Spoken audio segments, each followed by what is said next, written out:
If you've ever felt the frustration of trying to build a consistent prayer life but always falling short, this video is for you. And if you're one of those people that always have it as their New Year resolution to get closer to God, read your Bible more, and pray more, this video is also for you. Because on today's video, I'm going to be showing you how atomic habits can actually help you to build a consistent prayer life that you can stick with and that is enjoyable and easy. Let's jump into today's video.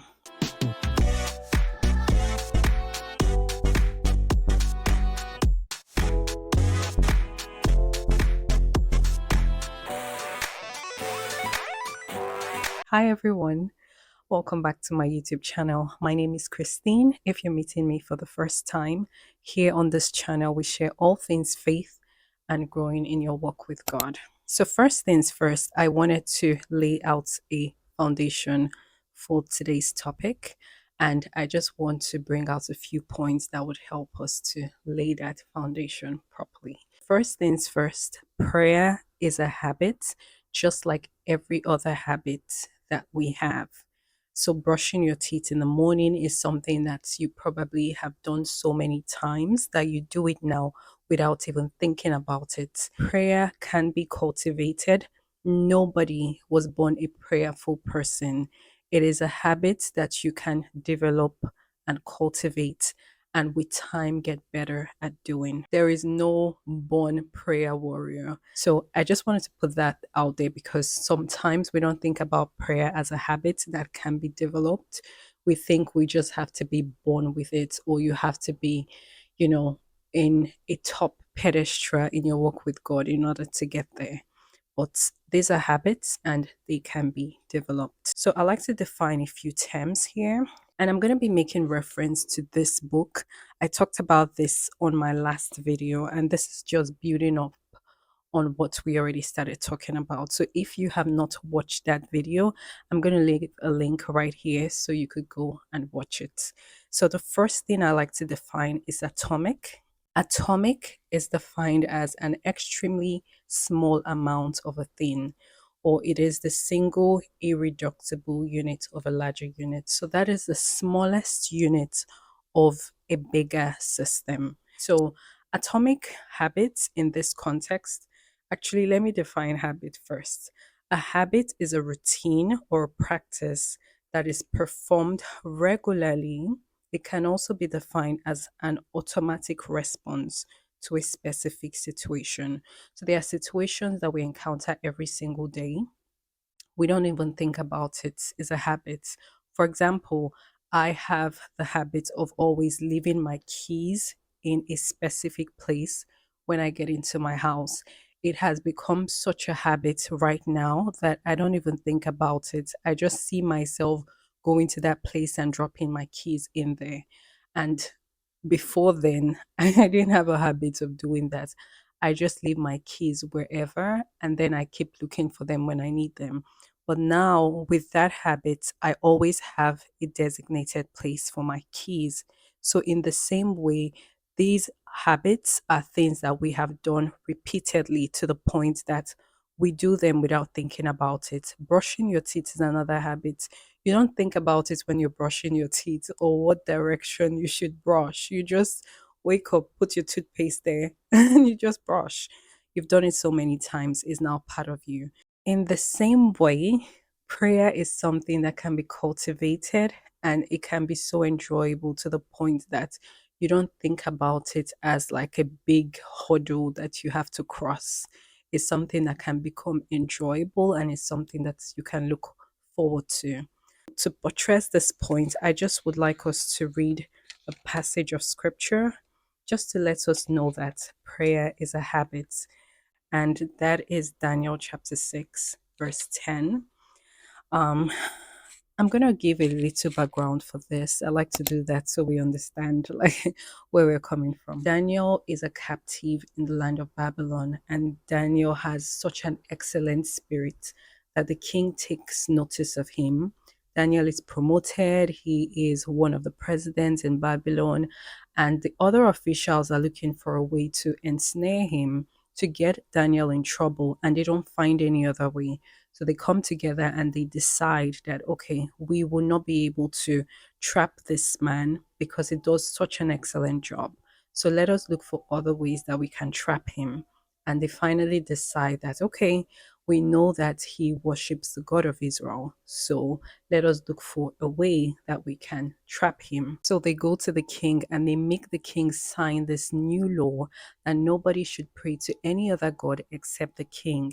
So we're going to jump over to verse 10, and verse 10 says, "But when Daniel learned that the law had been signed, he went home and knelt down as usual in his upstairs room with his windows open toward Jerusalem. He prayed 3 times a day, just as he had always done, giving thanks to God." This is Daniel. The rule has been made. The king has signed the rule. He went back home. He opened his window, not in disobedience to the king, but because this is something that he has always done. So like is ingrained in him to always do it. Right? So he goes back and he opens his window and he prays to the God of heaven. Of course, he gets in trouble for that. He gets thrown into the lion's den. This is just to let us know that Daniel was a man of prayer because he had a habit of prayer. So I just want to share from this book 4 laws of habits that can help us to create a more consistent prayer life. Now, I'm going to list the 4 habits and then I'm going to give an example using my own experience on how you can apply this too. So, the first law of habits states that you should make the habit, this new habit that you're trying to adopt, you should make it obvious. So, for people that are trying to work out more, that could mean maybe putting your running shoes or your workout shoes close to your bed and putting your workout outfits on your bed so that you always see it when you wake up in the morning. And then you know it gives you like a clue that, okay, I need to get out and I need to work out. So that's an example. The second law is that you should make that activity attractive. So maybe that means getting like really fancy workout clothes so that you can feel like going out and working out in the morning. And the third law says that you should make it easy. So make it as easy as possible. So this book also talks about a concept known as habit stacking. And what that means is that you pair the new habits that you're trying to adopt with an already existing habit. For example, I wanted to read books more. I know that I don't have the time to sit down and read a hard copy book. So I got the audio version of the book, and on my drive to school, I put on the audio book and I listened to it. And using that technique, I have been able to listen to about 3 books this month. And that's just how the concept of habit stacking can apply. And number 4 is make it satisfying. So, of course, if you're trying to create a new habit and you're not seeing progress right away, it's easy for you to get discouraged. So, in his book, he suggested that you habit track every single day.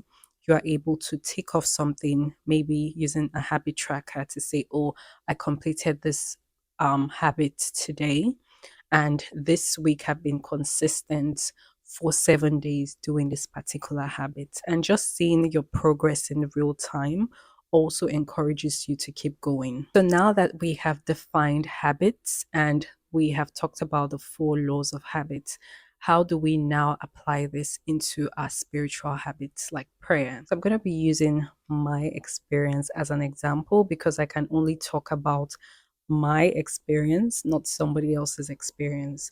And this is not because I am the perfect example or anything, but I just really want you guys to see that if it can work for me, it can work for you also. I don't work a typical day job, which is a 9 to 5.